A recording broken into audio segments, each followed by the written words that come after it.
ഇടതു വലതു മുന്നണികളുടെ വിഭജന രാഷ്ട്രീയത്തെ വികസനം പറഞ്ഞ് നേരിടുമെന്ന് ബിജെപി സംസ്ഥാന അധ്യക്ഷൻ രാജീവ് ചന്ദ്രശേഖർ. പാർട്ടി നിലപാടുകൾ ജനങ്ങളെ നേരിട്ട് കണ്ട് വിശദീകരിക്കും. ന്യൂനപക്ഷ സമുദായങ്ങളുടെ വിശ്വാസം നേടാൻ നടപടികളെടുക്കും.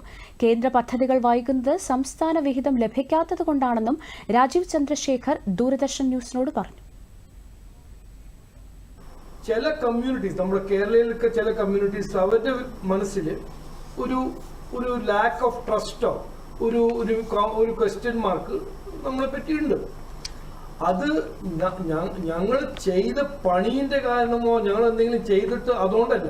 ഇത് ഒരു പ്രൊപ്പഗൻഡ 10-20 കൊല്ലം ആയിട്ട് നടക്കുന്നുണ്ട്. അതിനെ ക്ലാരിഫൈ ചെയ്യാൻ ആണ് എൻ്റെ ഏറ്റവും വലിയൊരു പ്രയാസം. മൈനോറിറ്റി വോട്ട്സ് അങ്ങനെ കിട്ടിയിട്ടില്ല. അത് കിട്ടാത്ത റീസൺ ഞാൻ പറഞ്ഞു. അതിനെ ഞങ്ങൾ അഡ്രസ്സ് ചെയ്യും. ആ ഒരു ട്രസ്റ്റ് ബിൽഡിംഗ് ഞാൻ നടത്തും, ഞങ്ങളുടെ പാർട്ടി നടത്തും. അത് ഞാൻ പറഞ്ഞ ഈ വികസന സന്ദേശം എല്ലാ വീട്ടിലും കയറി ഇറങ്ങി പറയണം. അത് മാത്രമേ ഉള്ളൂ. ഈ നുണേന്റെ രാഷ്ട്രീയം കാണുമ്പോൾ ഞാൻ എൻ്റെ എക്സ്പീരിയൻസിൽ പറയാം, അതിനെ ഡിഫീറ്റ് ചെയ്യാൻ ട്രൂത്ത് മാത്രമേ ഉള്ളൂ. നമ്മുടെ പെർഫോമൻസും നമ്മുടെ ട്രൂത്തും നമ്മുടെ ഗുഡ് ഇന്റൻഷൻസും ജനങ്ങളുടെ അടുത്ത് പോയി പറഞ്ഞു ഇവർ പറയുന്നതെല്ലാം പ്രോപ്പഗൻഡയാണ്. അതാണ് ജനങ്ങൾക്ക് വേണ്ടത്. സത്യം അവർക്ക് മനസ്സിലാകണം. സത്യത്തിന് അവർ ബാക്കിങ് 100% തരും. സ്റ്റേറ്റ് ഗവൺമെന്റിന്റെ മാച്ചിങ് കാശ് കൊടുക്കാൻ സ്റ്റേറ്റ് ഗവൺമെന്റിന്റെ അടുത്ത് കാശില്ല.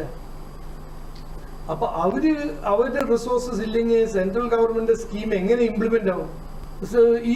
ഈ സംസ്ഥാനത്തിൽ മാത്രം സെൻട്രൽ ഗവൺമെന്റ് 100% ഫണ്ടിങ് ചെയ്യണമെന്നോ?